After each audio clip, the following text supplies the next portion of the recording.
വായ്പ എടുത്തവർക്ക് ആശ്വാസവുമായി റിസർവ് ബാങ്കിന്റെ സുപ്രധാന തീരുമാനം. റിപ്പോ നിരക്ക് 1% കുറച്ചു. ഇതോടെ ഭവന വാഹന വായ്പകളടക്കം പലിശഭാരം കുറയും.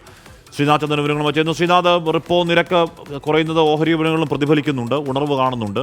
അങ്ങനെ ആ ഒരു തീരുമാനത്തിലേക്ക് RBI എത്തുന്നത് എന്തുകൊണ്ടാണ് ശ്രീനാഥ്?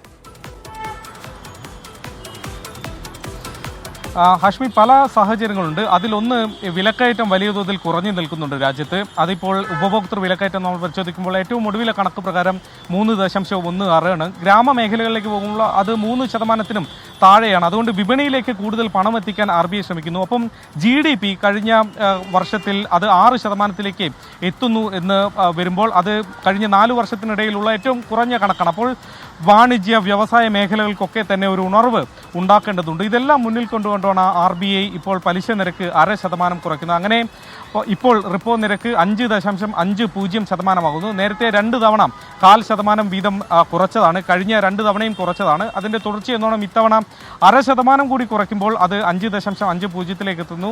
അത് ജനങ്ങൾക്ക്, സാധാരണക്കാർക്ക്, വായ്പ എടുത്തവർക്ക് അനുകൂലമായ ഒരു തീരുമാനമാണ്. കാരണം പലിശ നിരക്ക് ഈ ഭവന വാഹന വായ്പകൾക്കൊക്കെ തന്നെ ഇളവ് വരും.